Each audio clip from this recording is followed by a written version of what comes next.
Welcome to Working Crass Podcast. This here's Lauren. I need water. And I'm Joshua. Oh, man.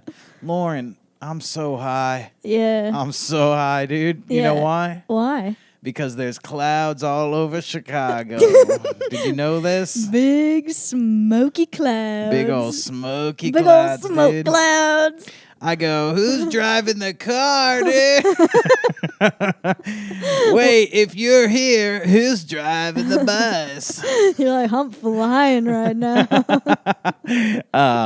For those of you who don't know, Chicago has the worst air quality in the world. And those aren't my words. Those are the words of journalists. Yeah. Journalists you can trust. Yeah. You could trust a journalist. I would trust a journalist with my child. I Would would you? too. They make great babysitters. If I was looking for a babysitter, I would look for journalists first. And I go, because I know they're reputable and I know that And they'll they're fact check my smart. children. My kid's not going to get away with any of his normal anti-vax bullshit around a journalist. Yeah, my child is not spreading disinformation while there's a journalist in charge. Here's the thing about my son is he loves Q. He loves to wait around for Q drops. You know, most kids ask for candy. My kid asks for another Q drop. my kid asks for this country to finally have freedom. You know what I mean? Yeah. Well, my kid loves spreading pro-Putin and pro-Assad misinformation, so you know how it goes. You know how it Those goes. kids. You got to bring a journalist in to raise your kids. Fact check them. Yeah, fact check them, smack them upside the head, you know. What were we talking about? Oh, smoke. So, Yeah. the worst air quality in the world right now is here in Chicago because of the Canadian wildfires. And we had a nice little cold front that blew all the smoke here. Yeah. And it has wreaked havoc at my job. Yeah. Yeah. How so? It's just everyone who works at my job, it quickly became like, we need to work remote now. We need to get sent home now. We need to lock down this city immediately. It's been 5 minutes since I checked with you. Why haven't you sent us home yet? And then it's just muscle memory, because what comes after that, immediately after that, was, where's my mask? If there's smoke in the air, I need my mask. You know, it won't be long before they announce the Chicago Canadian wildfire vaccine. Yeah. They're like, it's been 10 minutes. Where's my vaccine? Where the fuck is my vaccine? Why am I not remote yet? Where's my mask and where's my vaccine? Anytime there's a national emergency or even just a local emergency or just the air quality is kind of bad. Yeah. It's or it's just a Tuesday. Yeah, or it's just a Tuesday. Or you just got a bad case of the Mondays and you got to go, where's my mask? I'm working from home. Where's the vaccine for Mondays? I think you should go through those questions kind of like when you leave your house and you're like, phone keys, wallet. Yes, absolutely. Yeah. Remote day, mask, and vaccine. Lockdown, mask, vaccine. Lockdown, mask, vaccine. Yeah. Anytime something goes bad, it's like stop, drop, and roll. Lockdown, mask, vaccine. Head, shoulders, knees, and toes. They're just going to teach children lockdown, mask, vaccine. Lockdown, mask, vaccine. Lockdown, mask, vaccine. Vaccine, vaccine, vaccine, vaccine. But remember, if Trump makes the smog vaccine, it's poison. Don't poison. take it. It's poison. Don't take it. It's poison. But if Trump leaves and then somebody else takes charge, then it's now their vaccine, and you should take it. Not only should you take it, you should take like 100 of them. Get one every hour. Have them shoot it directly into your butthole. You and I really need a journalist to come babysit us, because, you know, sometimes we get off on these anti-vax rants. You know what I'm saying? Oh, yeah. We need a journalist. We need a journalist to get in here and fact check us. I need a journalist to spank me. Yeah. I want a journalist to spank my little bottom over there. Spank my butt. Spank my butt. Spank my butt. Spank my butt. I want a spanking from a journalist. I think that's what this podcast needs. That's usually we need a good article written about the things that we said wrong. Yeah. I think that people should know that that's our like bedroom role play. Is one of us as a journalist spanking the other one's bottom. I'll let me help the journalists out, okay? If you want to find a clip of our podcast where we say something that's not correct, go to episode 1 and start at 0 seconds in, and then play all the way till now. Everything we've said isn't correct. If our lips are moving. We're probably not reliable sources. Oh, man. But yeah, there's a lot of smoke, and then everybody was they were like, why aren't you sending us home now? Yeah, and you said that because... I mean, I worked remote, but it's just because I don't like going in. I'm not afraid of the... I'm not a freak. I'm not afraid of the smoke. I'll go breathe the smoke in. Our Uber driver over here was wearing a mask in his car to protect from the smoke, but also his windows completely down. Yeah. It's like, my passengers, they can breathe in the smoke. Yeah. Or wear a mask for themselves. The bad air comes in, and then your mask does something, and then... Your mask actually has particles, Lauren, that anytime there's like a bad thing, it just fights, it punches it in the tit. Your mask knows Kung Fu? Get out of here. My mask knows Kung Fu. Oh. Well, that's a sign of a good mask. Yeah, absolutely. If it knows Kung Fu. Yeah. Your mask? No Kung Fu. Mine doesn't. No Kung Fu. No Kung it's Fu Jewish. for my mask. It's a Jewish mask. Well, you know how you always see firefighters going into, fight fires wearing little paper masks and cloth masks. So they protect against smoke. Mm-hmm. Mm-hmm. That's correct. Your normal cloth mask is going to protect. Mm-hmm. If there's a fire in your home, you could breathe that fire in as long as you're wearing a cloth mask. Yeah. First line of defense in smoke inhalation, cloth or paper mask. Second line of defense, a vaccine into the asshole. Well, my job was like, no, none of you are going home, but we'll give you free masks. Everyone's like, well, I don't need a damn mask. I want to go home. I want to play Zelda Breath of the Wild. I mean, stay out of the smoke. I want to play Hogwarts Legacy. I mean, stay out of the smoke. That's dangerous. Yeah. I mean, it's dangerous to come into work. Anyway, well, that's what we've been living through. We've just been coughing through it. Yeah, we've got black lung. We got the black lung. We got big black lungs. Yeah. You better believe I do. We got big black lungs. Don't be afraid. They're just lungs. They're just normal lungs like anybody else's lungs. Don't be afraid of the big black lungs. They're not intimidating. Anyway, well, we got a couple articles to read today. All right, let's do it. And we got an episode to do here, Lauren. So let's get to it. All right, fine. This one Lauren sent me here, and I think it's great. North Hollywood drug lab was disguised as a pizza kitchen, LAPD says. Photos show stacks of pizza delivery boxes inside what the LAPD says was a large drug lab. Now, I just assume every pizza kitchen is a drug lab. I thought so, too. Is this news? Yeah, I was like, breaking news. This thing has been happening forever. I like this story already because it has my two favorite things, drugs and pizza. Hey, man, it's just Chicago. That's how we do it in Chicago. Drugs and pizza. Yeah. And the drugs is already smoked there in the sky. Anyway. Well, big bust in North Hollywood. The LAPD shut down a drug lab that was disguised as a pizza kitchen.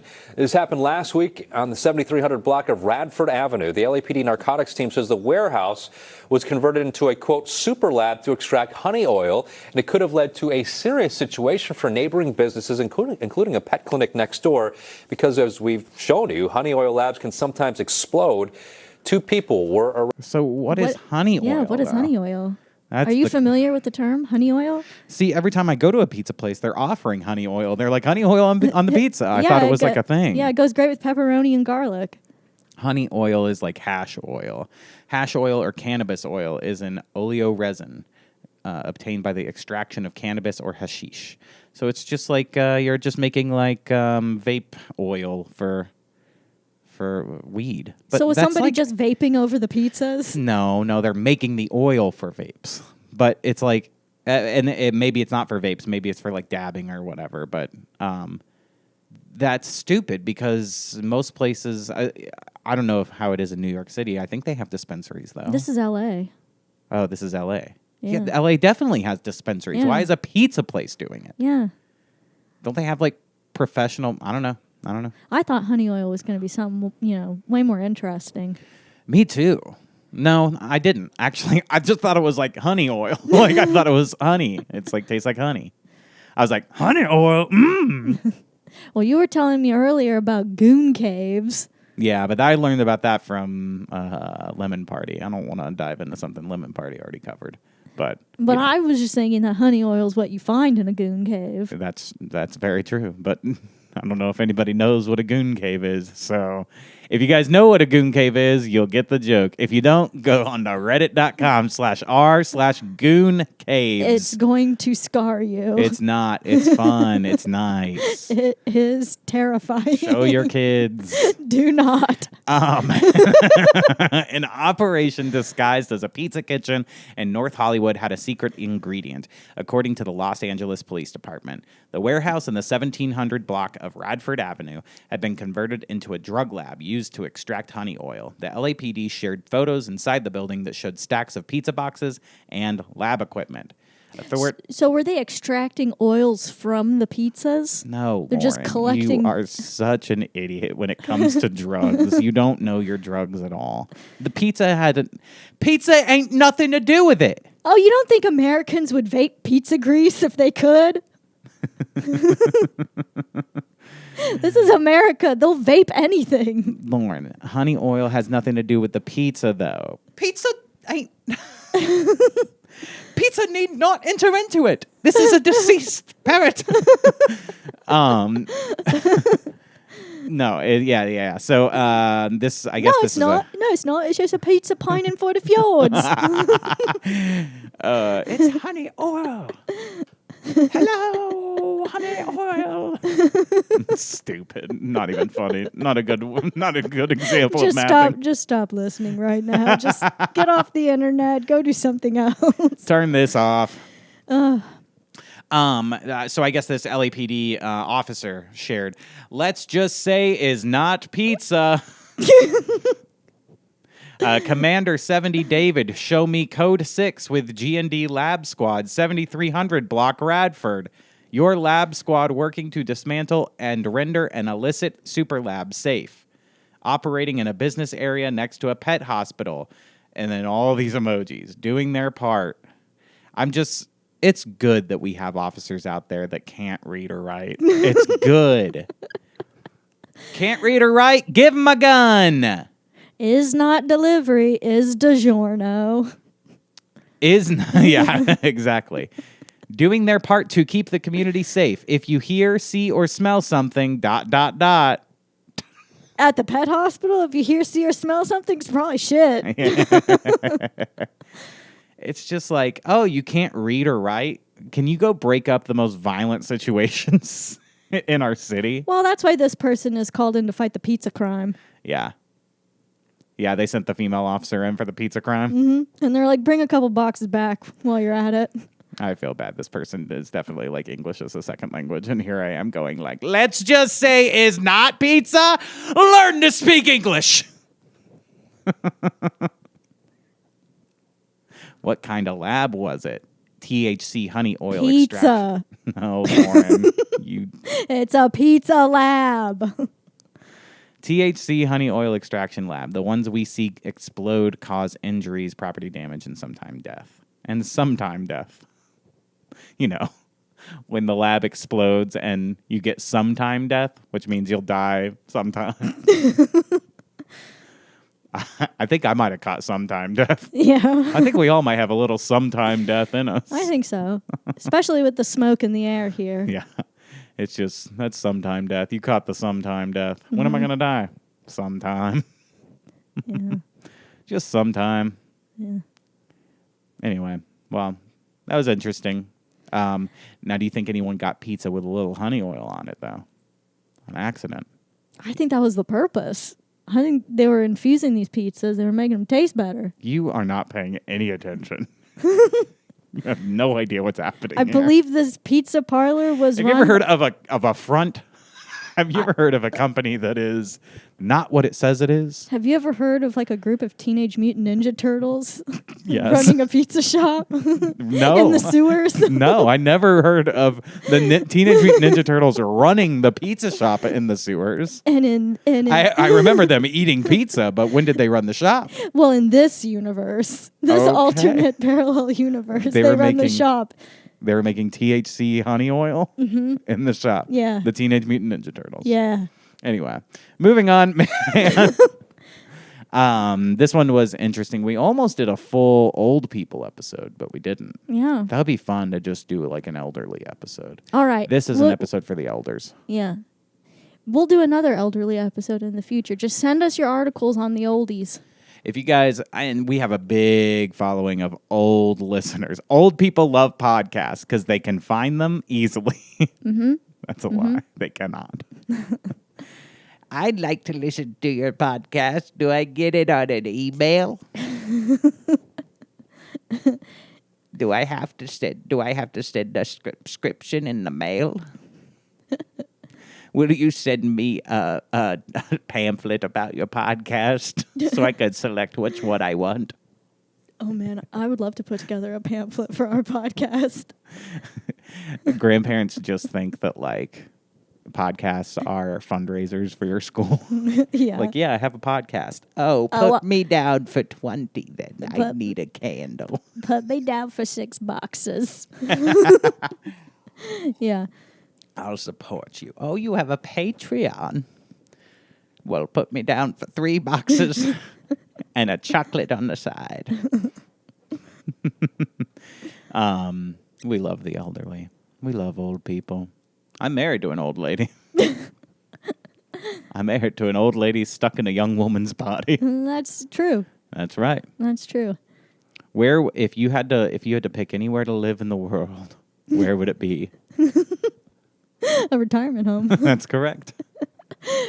In Florida, on a beach. You're like, that sounds nice. Yeah. Well, here's in a assisted living community. I wish I could send you to a assisted living community. It's where I feel at home. This old man 109, still drives his car every day, lives on his own. I feel perfect, he says.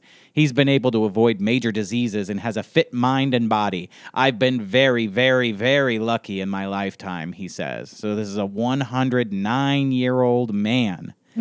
He's going to give us some health advice, maybe, some advice on longevity, on how to stay old, on how to stay young And when you get old. And how to never let your dirty grandchildren try and take your vehicle away. I have 3 lessons that I learned on how to live a long life. Work remote, wear a mask, and get a vaccine. At 109 years old, Vincent Dransfield. Oh, wow, that sounds like an old name, too. That sounds like an old man name. Hello, I'm Vincent Dransfield. Still zips around town in his car every day, buying lunch, running errands, and shopping for groceries. Dransfield definitely sounds like the name of a creepy mansion in a Stephen King novel. Like, it's the old Dransfield place. It's the Dransfield Manor. You don't want to go around the Dransfield Manor. Evil doings at the Dransfield Manor. Yeah, I don't want to go down that road. No. You'll never come out alive. Yeah. It's a Stephen King novel. A lot of people go missing down at the Dransfield Manor. You don't want to go poking around now at the Dransfield Manor. Yeah? Yeah. Yeah. He still zips around town in his car every day, buying lunch, running errands, and shopping for groceries. He lives independently in his own house in Little Falls, New Jersey, where he has resided since 1945. The centenarian, is that right? Mm-hmm. The centenarian. That's what he is. He's a centenarian. He's not even a human. He's a creature called a centenarian. A centaurian. He's part horse. Sorry, I'm so high from the Chicago smoke, I can't even read that word. I go, centenarian. What kind of creature is that? I haven't come across that on our planet, too. The centenarian requires no help navigating between the home's main floor, his bedroom upstairs, and the basement where he does his laundry, his family says. But he does need help navigating around the block within a 2-mile radius. I mean, look at this man. He looks like he knows his way around. He looks like he could tell you what for, you know? I'm sorry, that is the most underhanded, backhanded compliment. Just, yeah, he doesn't get lost in his own home. No, He's they're doing saying he good. has no problem navigating upstairs and downstairs and to the basement. You know, having lived with an old person, the hardest part is having them go up the stairs, down the stairs. That's like the biggest pain in the ass. They struggle a lot. Is knowing which floor you're on. No, it's not. It doesn't say he needs help. He needs no help understanding the layout of the home. It's saying navigating, moving. Like he doesn't need help getting up the stairs and getting down the stairs like an old person. Well, like any other 109-year-old person that has to sit in a chair that mechanically moves you up the stairs. Well, at Dransfield Manor, you never know which floor you're on. Sometimes the downstairs is the upstairs and the upstairs is the downstairs. I don't need no trouble going up the stairs. I just float. Boo. I'm a ghost. Dransfield was funny and flirtatious when a reporter called and asked how he feels at 109. How do I feel? Let's go out to a dance sometime. How about that? That's how I feel. Sounds just like my great-grandma. My great-grandma is this way.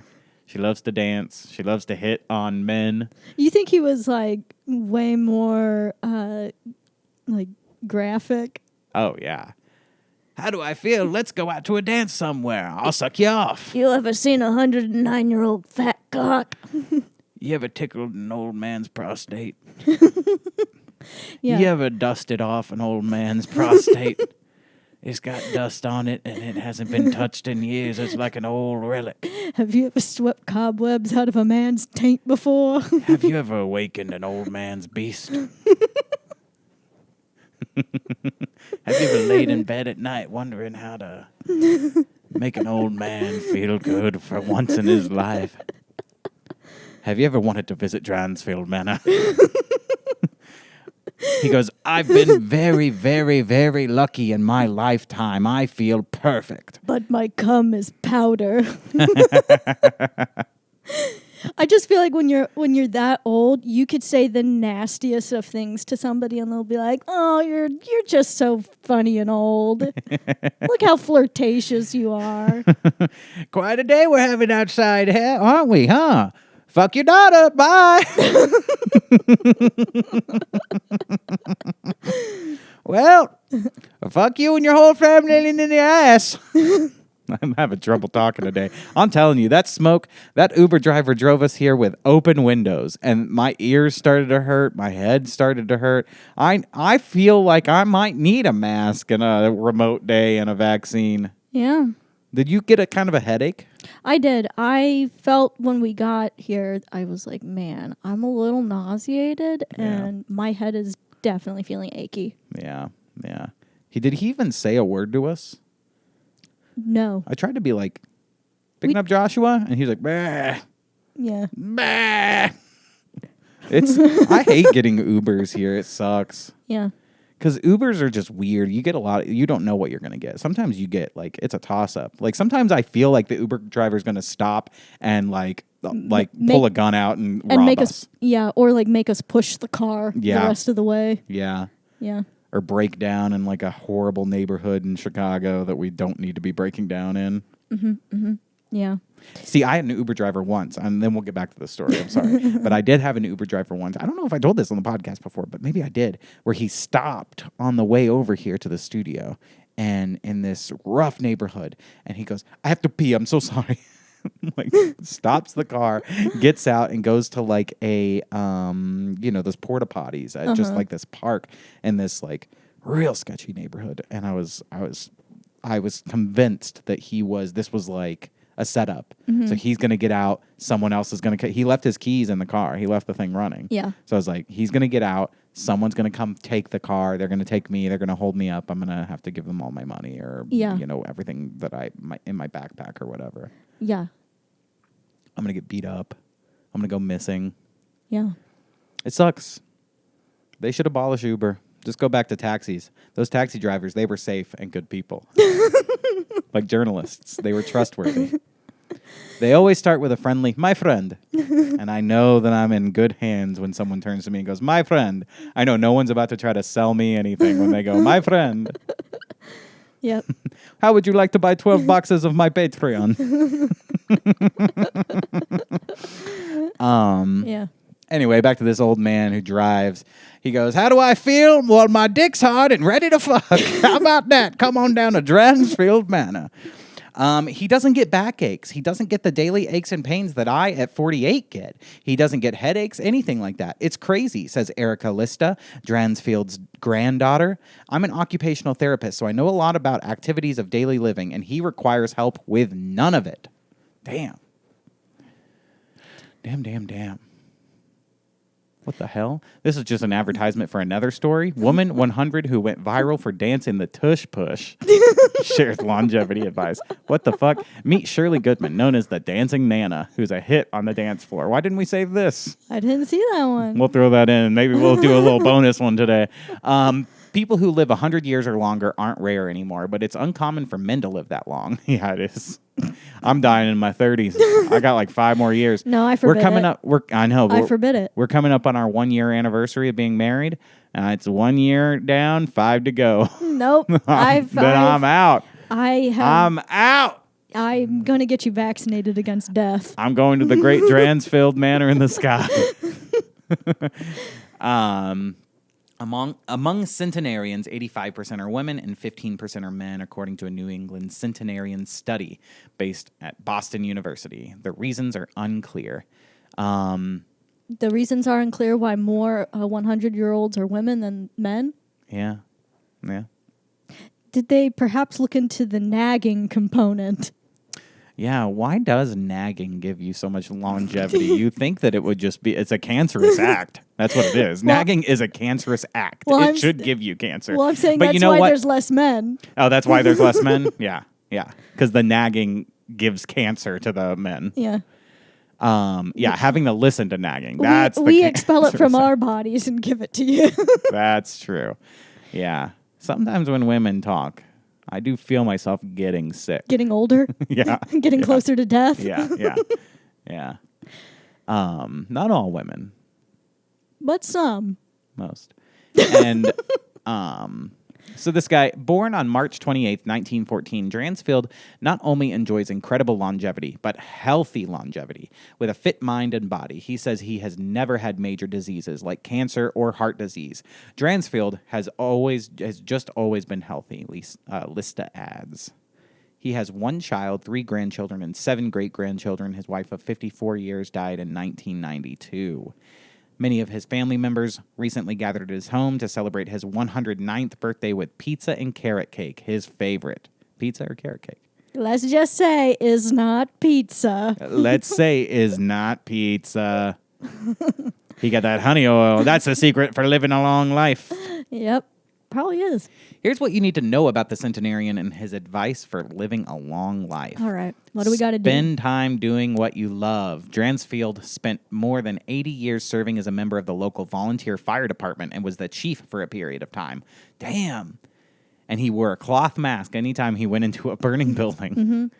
When asked what brought him happiness and kept him going in life, he quickly answers, the fire department. I met so many friends.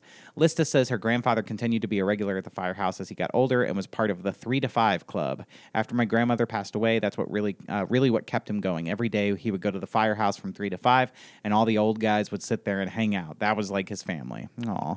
Well, that's like my great uncle. He's part of the Romeos. Yeah. Retired old men eating out.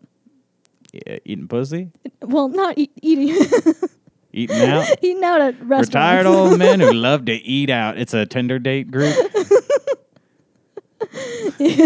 Well, they formed on Grindr. Retired old men who love to eat pussy. The romp. Yeah. The romp. I don't know.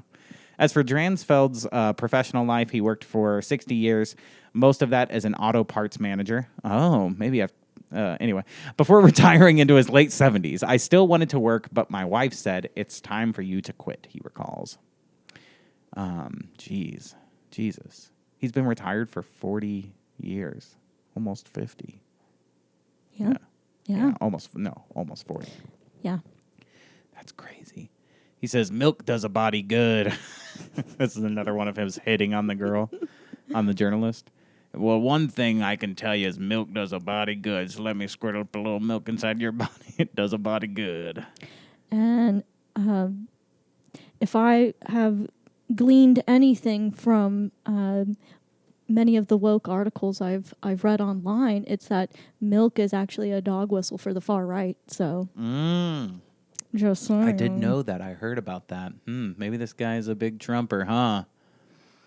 Well, he did move to this country in 1945. Suspicious? Suspicious.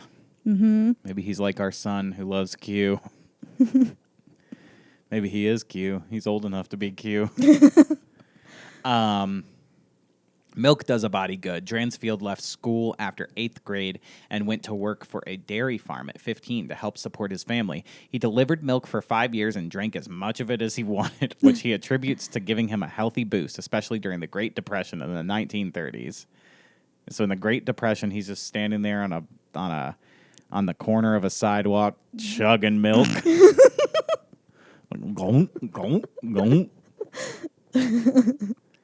He goes, I'm a milk boy. He goes, I was drinking milk and eating well because I worked on a farm. I don't know why. I've given him 4 different voices while reading this article. I was drinking milk and eating well because I worked on a farm. And I often go back and think they gave me a good start in life and for my bones in my body. Well, dang. I don't think I drink enough milk. Yeah, I don't drink any milk. Yeah. Well, we can't. Why? Because I'm Jewish. Oh, I'm lactose intolerant. Oh. What you said we. You said we can't. I'm not fully Jewish. I'm just married to a Jewish person. But eventually you kind of transform, you know. Well, my stomach sure has, that's for sure. Stay active. Dransfield didn't lift weights or exercise in a gym, but he kept moving throughout his life. He says, I was 21 when I joined the fire department, and that's the exercise I got every day. Answered the fire alarms in Little Falls. I was active and ran out when the alarm went off for 40 years. Then for the next 40 years, I continued when I felt like it. Structured exercise amuses him. He laughs at people who jog. He's like, where are they running to? His granddaughter says. He's got a lot of energy. So fight fires, work on a farm and drink milk. Be a firefighter, drink milk, work on a farm. Yeah, this is the advice for a long life, and I do none of them, so I'll die soon. Well, you might do this one. Enjoy what you eat. This is not good advice for a long life. The centenarian likes Italian food, hamburgers, salad, milk chocolate, and other sweets. This is every story about like a person who's lived till past 100 is. I smoke 100 cigarettes a day. My secret Dr. Pepper every day. My daddy invented Dr. Pepper. I drink a Dr. Pepper every day, and now I'm 110. Now I'm 100 and Dr. Pepper years old. My secret is a corn dog in the morning and a corn dog at night. Keeps the body healthy and tight. Oh, boy. Yeah. My favorite is the old lady who says she drinks a Dr. Pepper every day. That is a great story. Yeah. Because it's just like, that's what I do, Dr. Pepper. It just sounds like the worst possible thing for you. The doctors are like, we don't know how she lives so long. Her blood is Dr. Pepper. I've been following the advice of Dr. Pepper. You'll have to take that up with my doctor. All right, I'll quit the podcast now. He drinks a cup of coffee every day and occasionally drinks beer, but doesn't enjoy other forms of alcohol. What's crazy is he was not careful about his diet, Lista says. He has eaten whatever he wants, and he has never watched his weight. He's never had to lose weight. He's always been fit. This man's a god. At 109, Dransfield still cooks for himself, though that usually means heating up soup on the stove or microwaving prepared meals. Lista notes, he likes to buy meals from a restaurant down the road from his house. Yeah, now he is a supernatural entity, so He is. It's weird. He's got such great health, and he's so old. Also, he's immortal. Yeah. Perfect head of hair. He's like, no wrinkles at all. He looks like a 29-year-old man. And he has a cane and a monocle. And he's always riding a horse-drawn chariot. He's got a big sword, and he goes, ho! And he fought the Dark Lord during the elven battles. Oh, man. He has a doormat that says, the spin stops here. Did he put this out just for the journalists coming to visit him in the article? Today is like, we're going to come visit you. And he puts this out. He's like, just so you know, I'm 109 years old. I don't deal with any of that journalist bullshit. You ain't going to put any spin on me. The spin stops here. If I want to spread misinformation, I will spread it. It's never too late to fix a bad habit. Dransfield started smoking when he was 50 after a fellow firefighter offered him a cigarette and he liked it. Imagine taking up a new habit at 50. I don't expect to live to 50. You will. I fully do not expect to live until I'm 50. But then I hit 50 and I'm like, smoking? Yeah, okay. I'll try it. I hope that by 50 there's nothing that I'm like, I haven't tried and I need to, like, you know, I've always, I don't know. I try everything. Give me any drug. What is this, honey oil? Just kidding. Not really. No, but I am. But kind of. But about 20 years later, he quit. So, oh man. I mean, sometimes I feel like I'm old and I'm near the end of my life. I always feel that way. I've felt that way all through my 20s. I feel that way now in my 30s. I feel like most of my life is over, even though that's probably not true and it's statistically not true. I do feel, I don't know, I've always worried that like it's short for me. That's just what it is. And I've always kind of accepted that. And maybe it's not true and that'll be a pleasant surprise. I can't fathom a person who smoked 20 years of their life and it's the years 50 to 70 and those are the prime smoking years. And that for him was 30 years ago. Like he was going through his smoke. He started and quit smoking before I was born and is still alive. That's insane. Yeah. He told me one day that he was going to just stop smoking, and he threw the cigarettes out, and that was it. He just never smoked again. It's weird, because the smoke kind of went through his face. He could never really hold the cigarette. And he always said, boo. Stay positive. Dransfield considers himself an optimist. He also has a great sense of humor and likes knowing everyone's name in town, his granddaughter says. Aww. See, don't you want to pat him on the head? Yeah, I mean, you're good old man. Your hand would go right through him. Yeah. He always had such a positive, upbeat attitude. Even when my grandmother passed away, he lived for her, but he was determined to keep on living. I keep positive. I never think any other way when something's wrong, Dransfield says. I'm doing fine, and I hope the good Lord keeps me that way. Wow. Now that's a feel-good story. Yeah. I hope I live that long, but I know I won't. I just know it. You will. I will? Mm-hmm. You think I'll live to 109? Oh, yeah. What gives you it said that he doesn't watch what he eats. He doesn't work out. That sounds like me. And I mean, based on our air quality, it's kind of like you've been fighting fires. Now, well, that's true. You've inhaled enough smoke. I am a firefighter, if you really think about it. You have the lungs of one. Anyway, this is the Dancing Nana. Hold on. We don't have to read all of this, but at 100 years old, she loves to dance the tush push, do yoga, and eat chocolate every day. Meet Shirley Goodman, known as the Dancing Nana, who's a hit on the dance. This sounds like your parents, although your parents aren't this old. They will be one day, and they will still be dancing like this. Your parents, anytime they go out, everyone goes, they're the dancers. Yeah. My parents are dance machines. She's wearing a shirt that says, "It took me 100 years to look this good." I love it. You know she picked that up at Walmart and goes, "Now that's me." Hell yeah. Now here we go. You ready to see this? Yeah. Someone took a video of her dancing just like everyone takes videos of your parents dancing. Yeah. We'll see. Well, you know what? Let's not put the sound on in case this is a copyrighted song. But, here we go. Here we go. Look at her. Look at her go. She's not going. dancing yet. She's going. She's not. Oh, she's got some moves. They're definitely doing the Cupid shuffle. Or maybe, or something similar. This is the tush push. This is the tush push. Lauren, can I ask, what the fuck is the tush push? I have never heard of it in my goddamn life. Okay. I've never heard of the tush push either. I thought that maybe for a second you were saying that you knew what it was. I have no clue what it is. Do the tush push, baby, now. Here. At first, I thought it was just, today.com's way of saying twerking because they just wanted to be, family friendly. Let me try. Maybe I can guess kind of what the song is just from the dancing. Do the tush push, baby.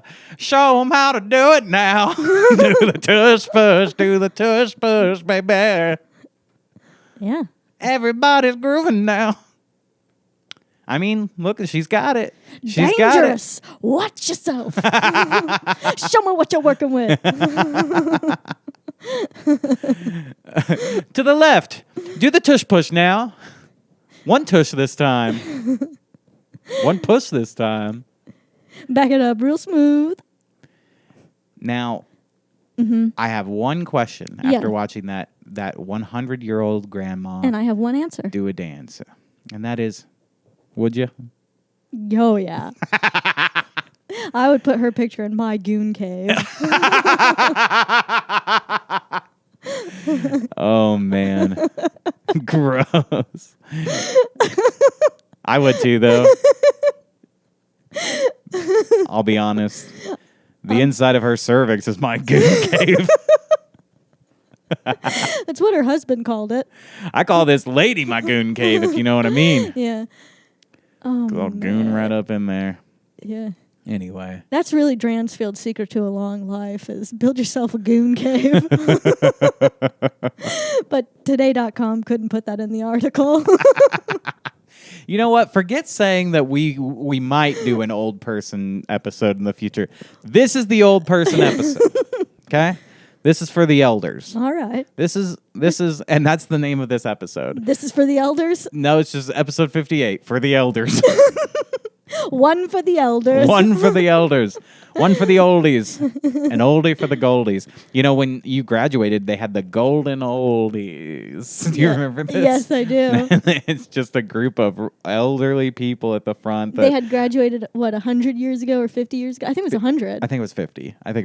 100, there would be 2 or 3 of them down there. There was 50. Okay, it was 50. 100 sounds way more badass. I know. Graduated 100 years ago, too. That means they're like 120, like 130 years old. Yeah, now that I think about it, the math does not add up at all. I just thought it sounded there cool. was like 20 of them there. That can't be. There was like one guy. There was there's no oxygen tanks. I didn't see an IV drip. I didn't see any of that I shit down didn't there. see like a cryogenic tank being pushed across the stage. They didn't have 5 hospital beds lined up. I didn't see any coffins at your graduation. They didn't exhume a body. Yeah. Anyway, there was a bunch of people there that graduated 50 years ago. Yeah. And they would cart them up there, and they were like, get them up on their walkers, and they walked real slow, kept everyone behind them moving slow.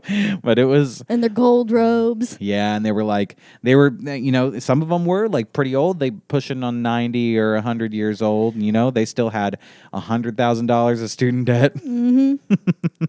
There to celebrate. I graduated. I still had nothing to show for it. No, boo. Yep. Sounds about right.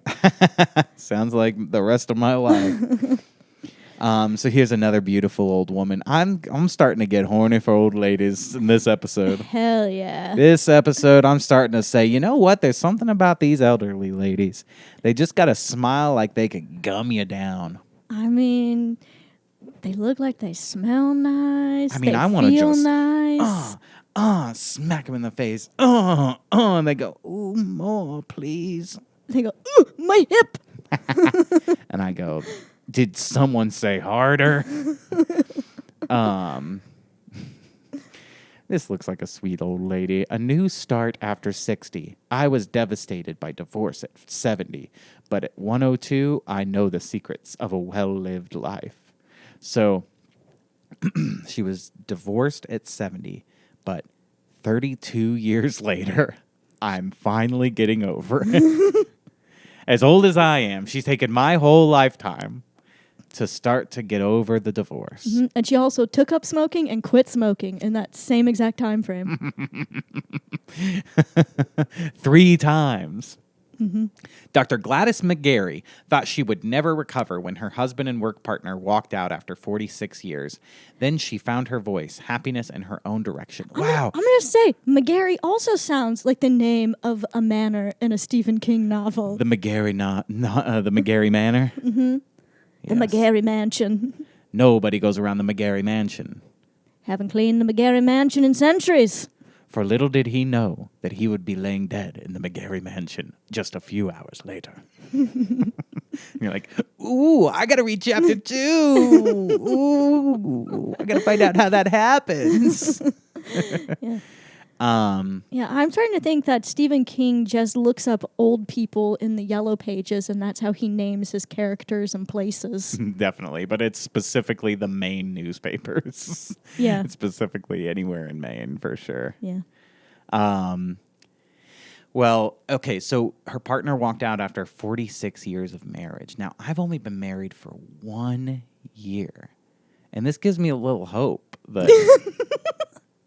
I could have a long... I could be married to you and spend every day with you for longer than I've even been alive. I could live my whole life from birth to now all over again in that length with just you, plus more years, and still then decide, goodbye. And it gives me hope that it'll only take me my entire lifetime plus a couple extra years to get over it.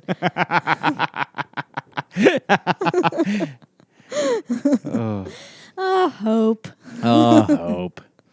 It's hard to put a size on things that happen in your life, Gladys McGarry says. At 102, it's understandable she would feel that way. Shortly before she was 70, her husband, Bill, to whom she had been married for 46 years, handed her divorce papers. He had been carrying them in his briefcase for 6 months and said he would appreciate a prompt signature. Damn, cold. Yeah. What do you think the reason was? I'm gay.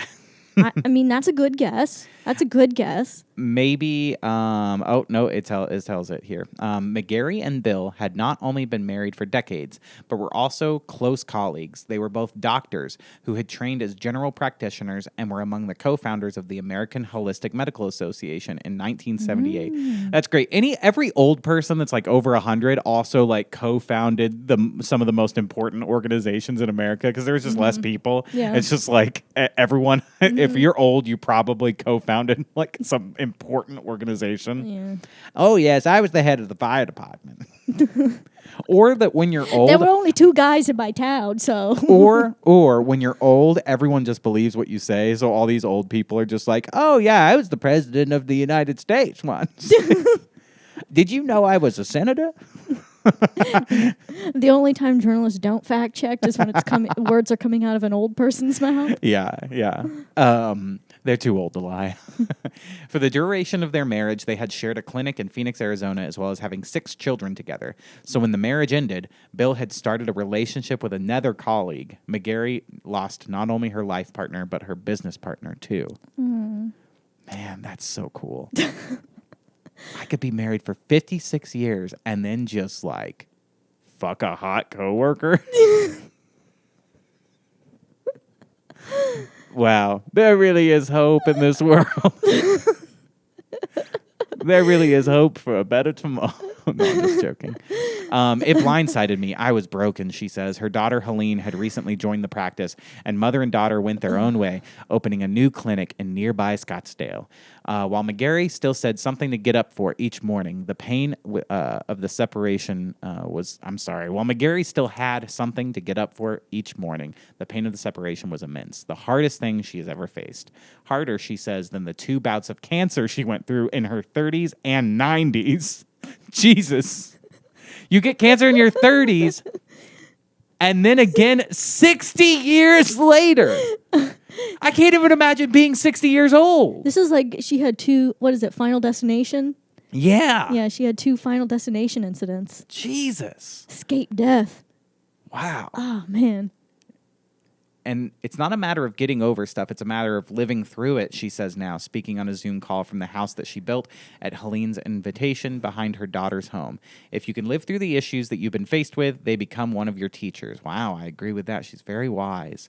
You know, I'm wise too, like these old people. I think maybe I will live a long time. I might be that old fucking guy, you know? That 120-year-old guy that's just still kicking and still funny. Yeah.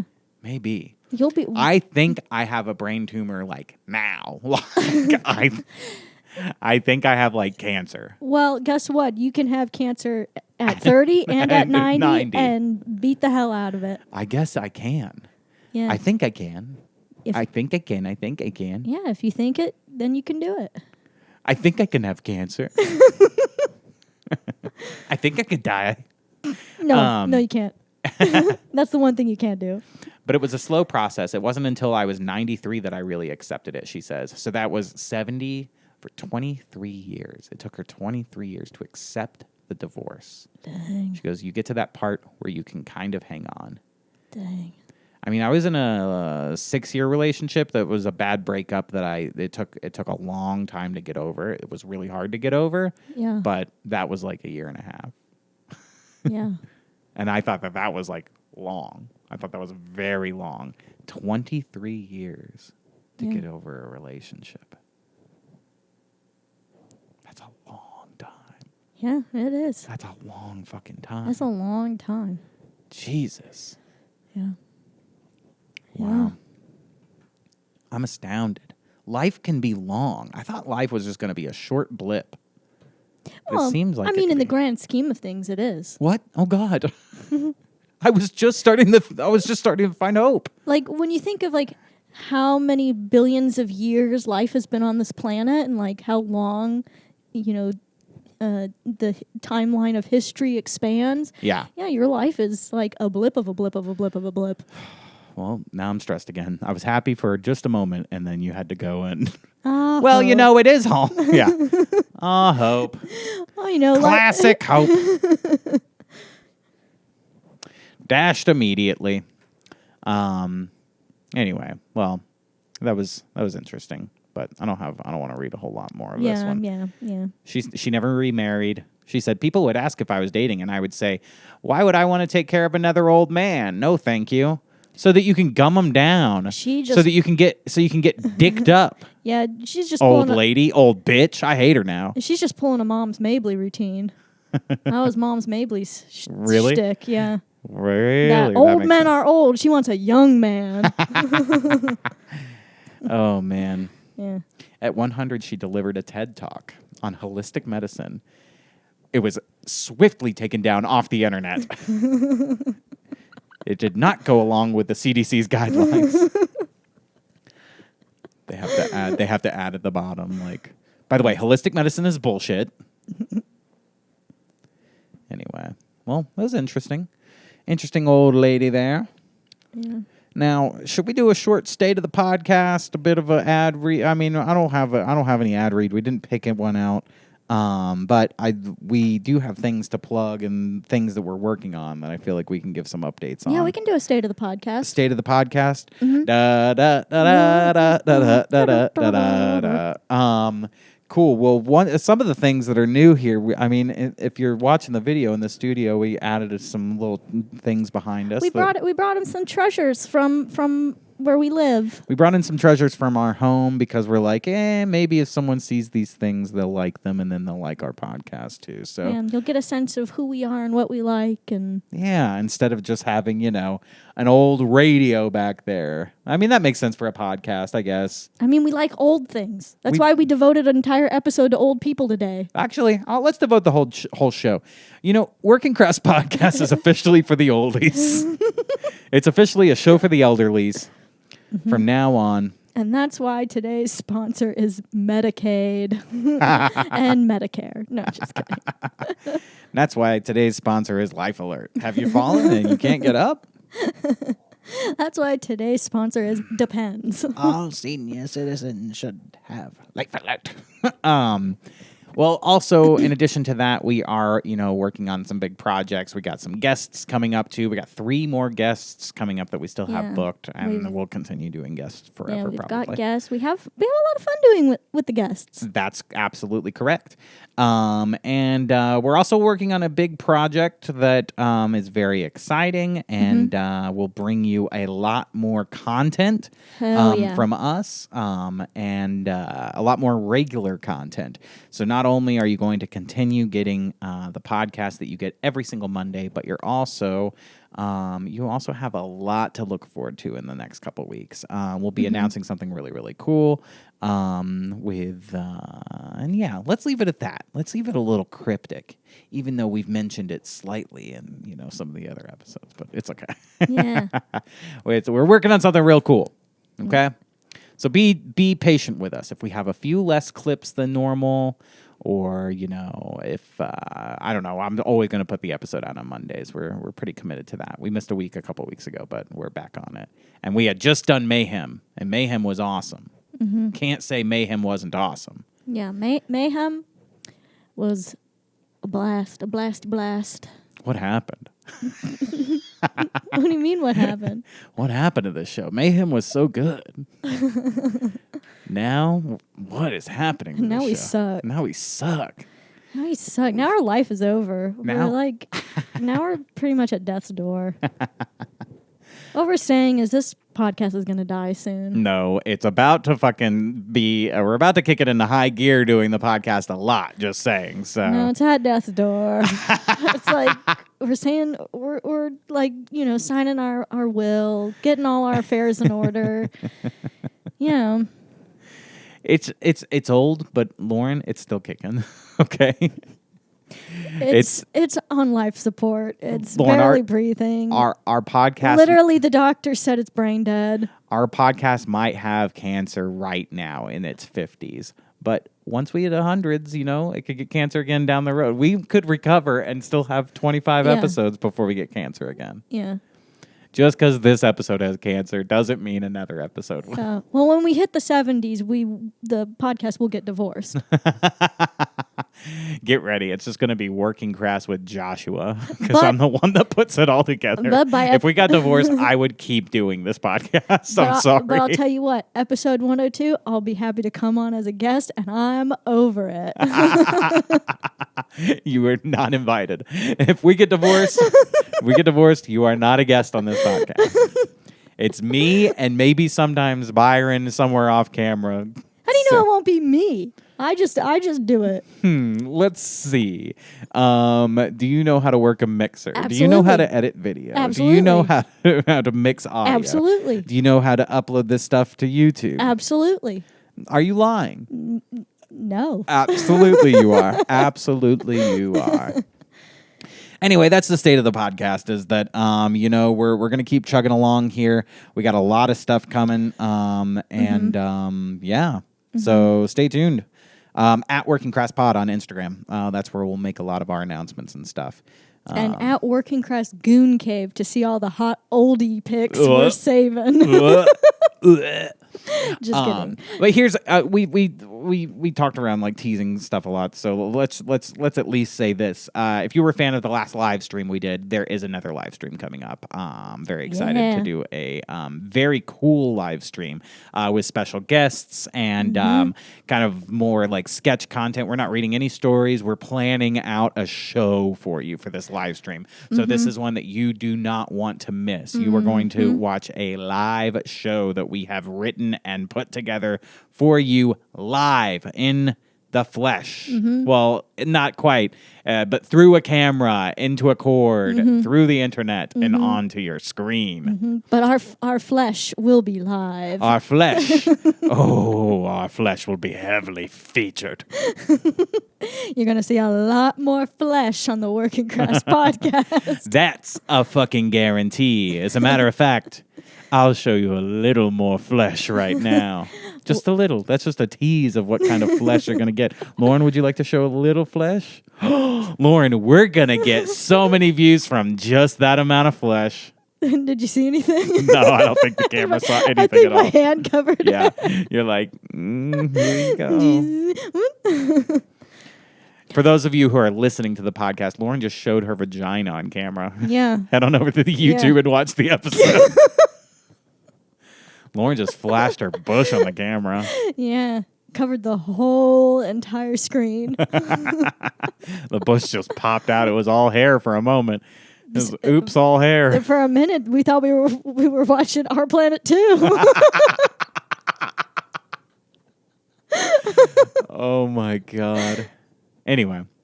So let's finish this one up with one of our favorite things in the whole wide world, and that is an Am I the Asshole from Reddit. Am I the Asshole? Folks, am I the asshole? Asshole. I've already decided. This one's gonna be an asshole. All right, here we go. Am I the asshole for not letting my brother hide behind the dead wife card anymore? My 30 female brother, okay, I'm sorry.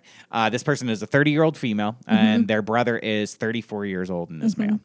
My brother lost his wife a year ago.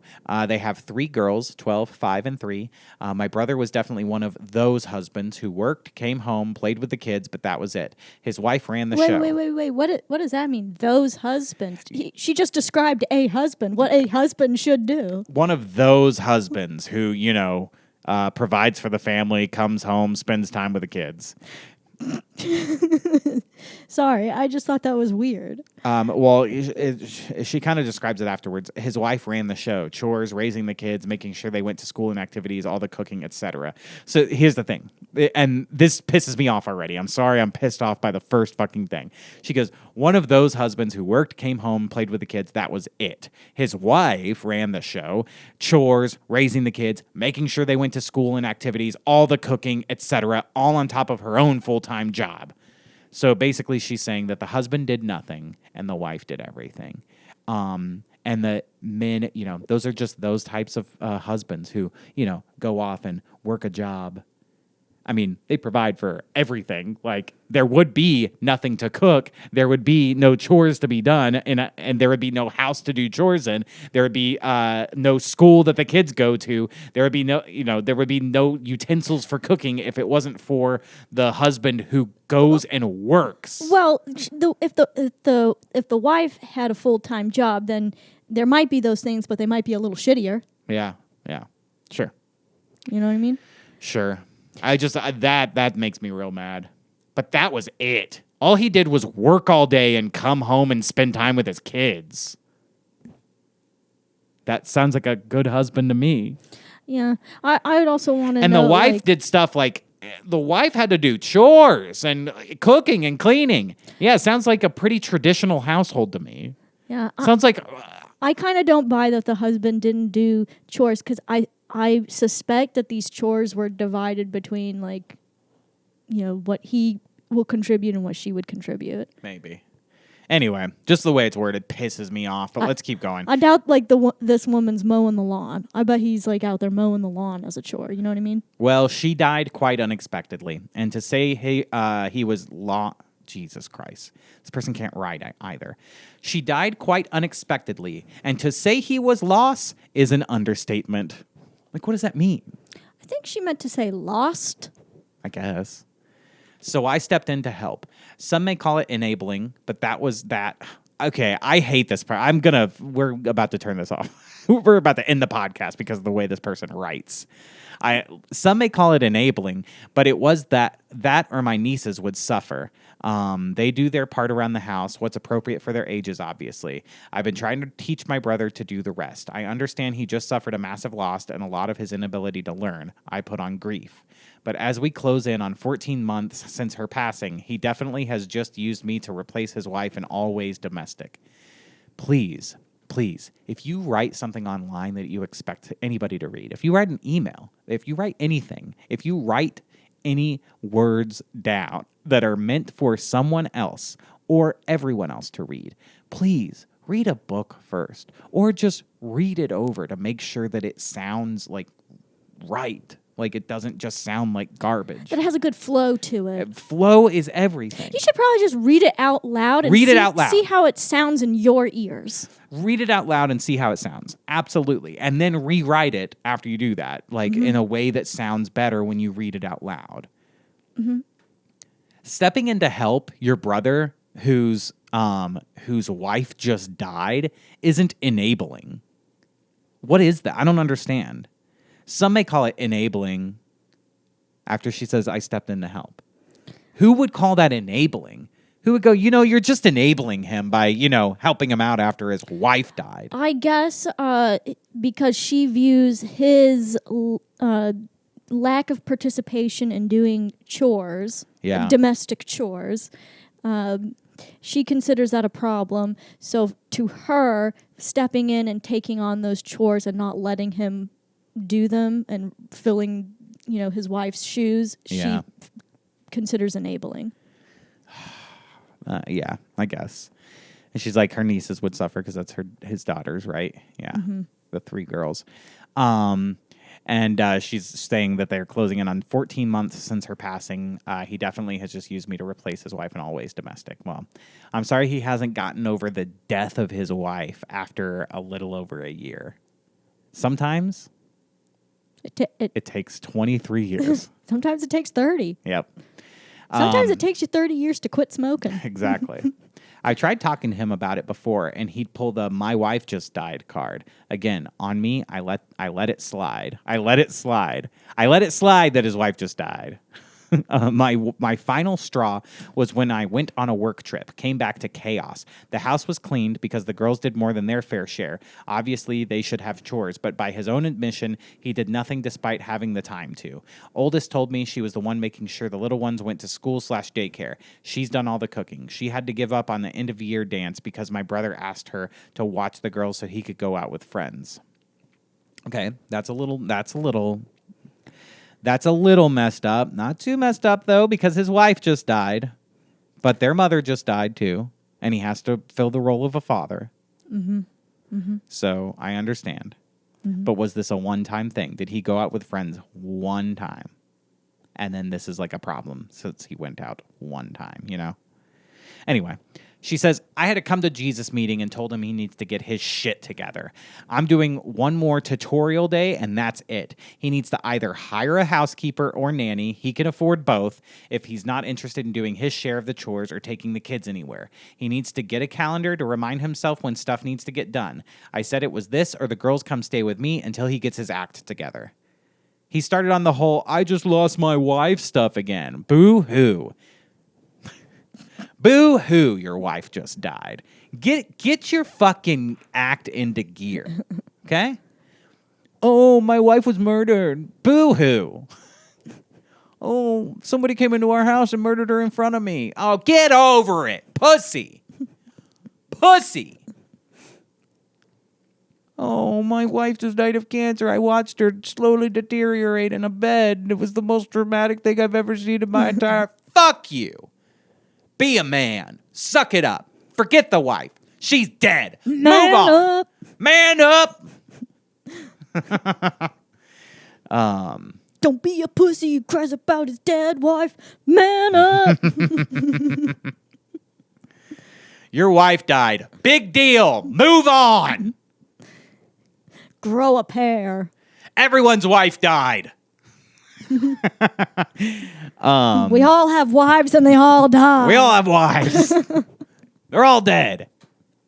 And we get through it just fine. Deal with it. Deal with it. Now, I don't think she's wrong in that he does need to figure out some sense of routine on his own. He needs to quit being a little pussy. Get up and fucking do stuff. Quit being a little poopy dipe bitch. Yeah. I just lost my wife. Okay, anyway, he started on the whole, I just lost my wife stuff again. Mm-hmm. He goes, I just lost my beautiful wife. And she goes, I just lost my beautiful wife. Shut up and get back to work. The best sister in the world. This would be like if you died and my sister's like, oh, did your wife die? Oh, somebody's wife died. Boo-hoo. Fuck her. She was a bitch anyway. Back to the mines with ye. Get to work.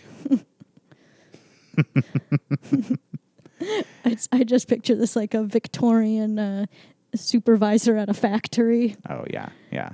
Back to work, slave. Slaves don't get wives. You never had a wife. You'll get a wife when I say you can have a wife. Now back to work. Your wife didn't die. Slaves aren't permitted wives. Get to work. I pointed out the girls lost their mother, and now it's like they lost their dad too. He asked if I was calling him a bad dad, and I didn't answer, which pissed him off. Yeah, I wonder why. He said, as family, I should be willing to help. I said, I'd help, but I'm not his wife. Now the girls are staying with me. My family says I should have kept helping him versus berate him, and that I'm heartless for not being empathetic enough. My whole family says, quit yelling at my brother. His wife just died. I go, boo-hoo. He's a pussy boy. Yeah. No, look. Your wife just died. Yeah, I killed her. Get over it. Yeah, I poisoned her. So what? No, I get what she's saying, that he does need to figure out a routine to be able to take care of the things around the house and be after his kids' schedules and kind of fill two roles at once. But she also needs to know that grief is one of those difficult things that you don't know how long it's going to really take somebody to get back into the right mind space to be able to handle those things. Nope. Really, she should be 1 week and then you get over it. If anything, she should be encouraging him to go to some form of therapy. Yeah. And while he's going to therapy, say, I'm going to help you out. That's not what's going to happen here. Even if he were to tell her, his sister, that he's going to therapy, she'd go, oh, you're going to therapy? Why don't you go clean the fucking dishes? This lady is evil and crazy.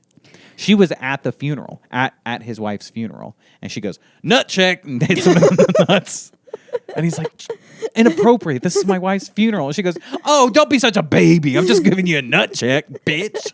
Don't be such a bitch. Oh, somebody's wife died? Oh, is somebody's wife sitting in a coffin right over there and then they got nut checked and it hurt? She's constantly teabagging this guy at night. Don't fall asleep. Don't fall asleep, you little bitch. Oh, is somebody sad that they got a swirly at their wife's funeral? Oh, that's so sad. Poor baby.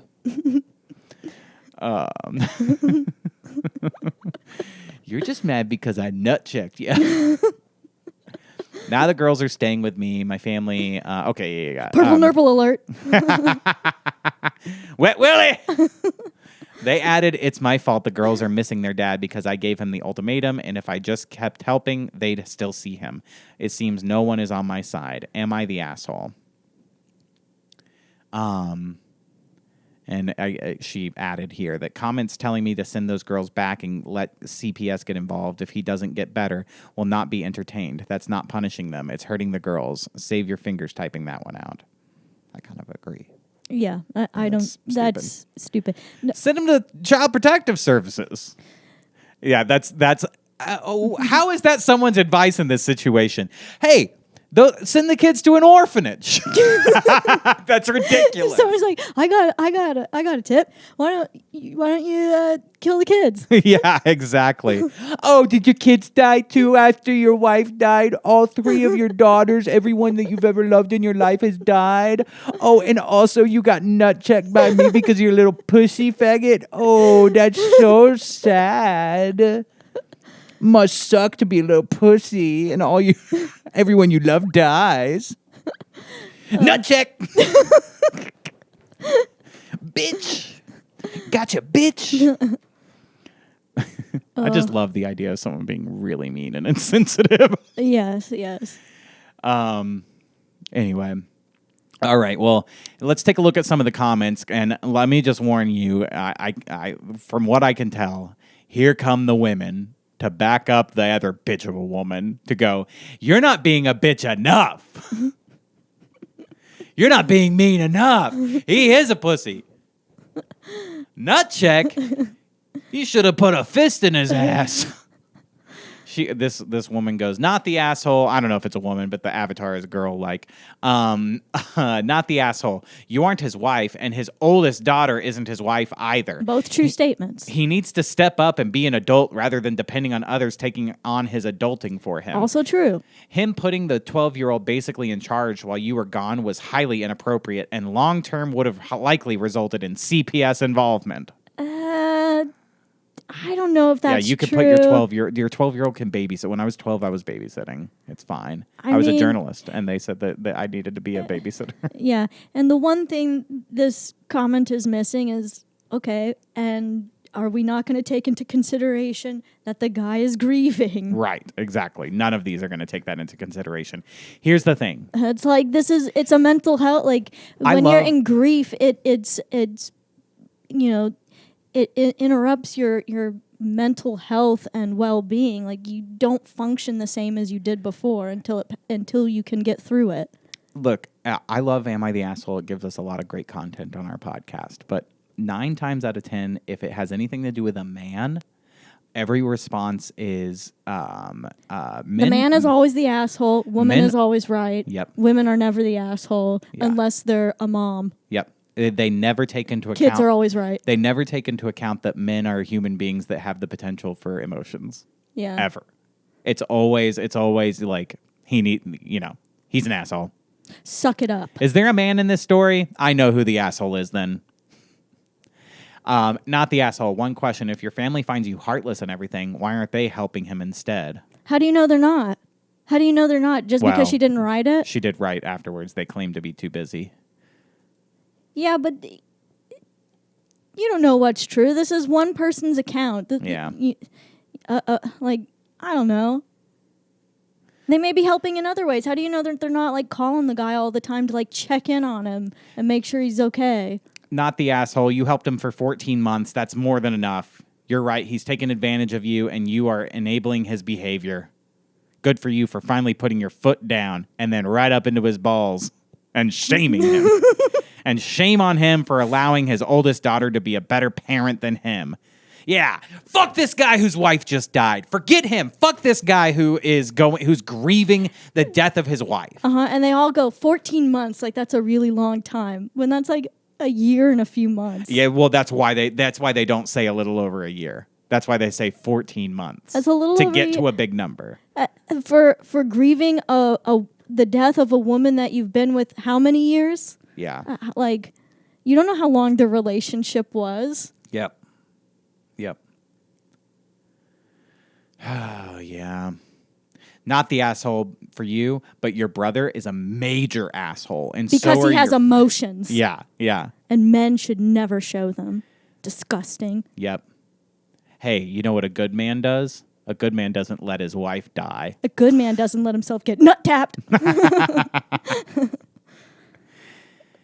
Anyway, he's an asshole for letting his wife die. Yeah, that's what I think. No, but for real, do you think this person is an asshole? Well, I think this person's a little bitch. the brother or the wife or the sister? I was going to say the man. Okay. But this is the sister asking if she is the asshole. Look, I think that part of it, like, there's parts of this that show that, like, okay, the guy is clearly grieving, and yes, he is letting some of his responsibilities as a father slip. Sure, we can agree on that. Mm-hmm. However, the way she went about it, and this is almost all of these stories, the way she went about it, what lacked empathy in all ways. And I'm not one of those people that says you always have to be empathetic for everyone. I understand that at a certain point you have to be tough, and especially like if it's people don't listen to reason, or like, you're put in a situation where you have to speak for yourself. I understand where you have to be tough. But this all just screamed from the beginning. He was one of those husbands who came. It sounds like before the wife even died, she has this implication that he contributes nothing. And I'm not convinced that a husband who works all day, comes home to play with the kids, is doing nothing. And this is a relationship that has at least been 12 years long because they have a 12-year-old kid. Yes. So at the very least, Yes. He had been with his wife for 12 years, and you want him to get over 12 years of a relationship. Not only get over it in a year. Not only get over it, but then build all of these new habits that he's never had to learn. You know, it's like it's tough. It's a long-term process. The thing is, she didn't like him from the get-go. She had a grudge against him. Yes. She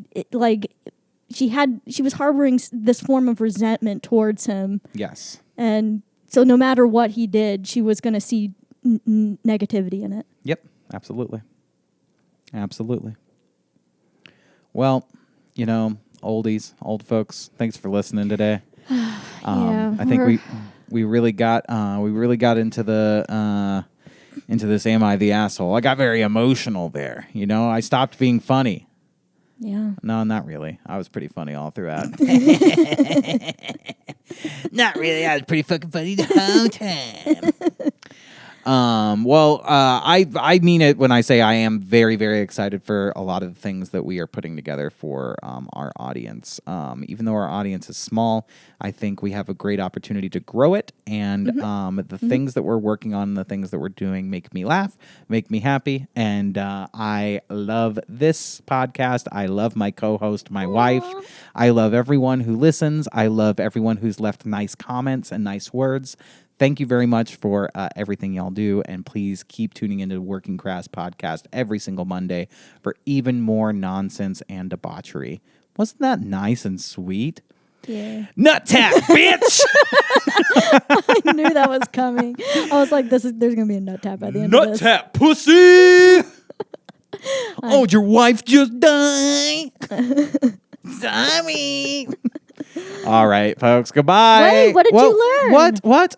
What did you learn? I forgot we had to talk about what we learned. Oh my God. See, this but I just podcast gave is really, such a it's on fucking- its last legs, you guys. But It's on its last legs. Oh my God. This podcast has dementia already. It's got dementia. But I just said what I learned. I said that I learned that I love all the people, right? I said something like that. I said a lot of stuff, and the stuff that I said was what I learned. Yeah, and I learned that this podcast basically over. is over, and get the attorney together because we're gonna need to write a nice ass will. And I think it's good. We're hitting that part of the podcast because we've been doing around 50-something episodes. We're hitting the part where we can't just perform it. We actually have to find a way to get things out, and it's working. Yeah. And we're developing Parkinson's, and our hands are shaking. Our minds are going. Yeah, we're developing cancer. Yeah. Anyway, let's downvote that story. All right. Nut tap that story. Nut tap. That's what we call downvotes now. Have we covered everything? Can we leave the podcast now? Yeah. All right. Goodbye. Bye.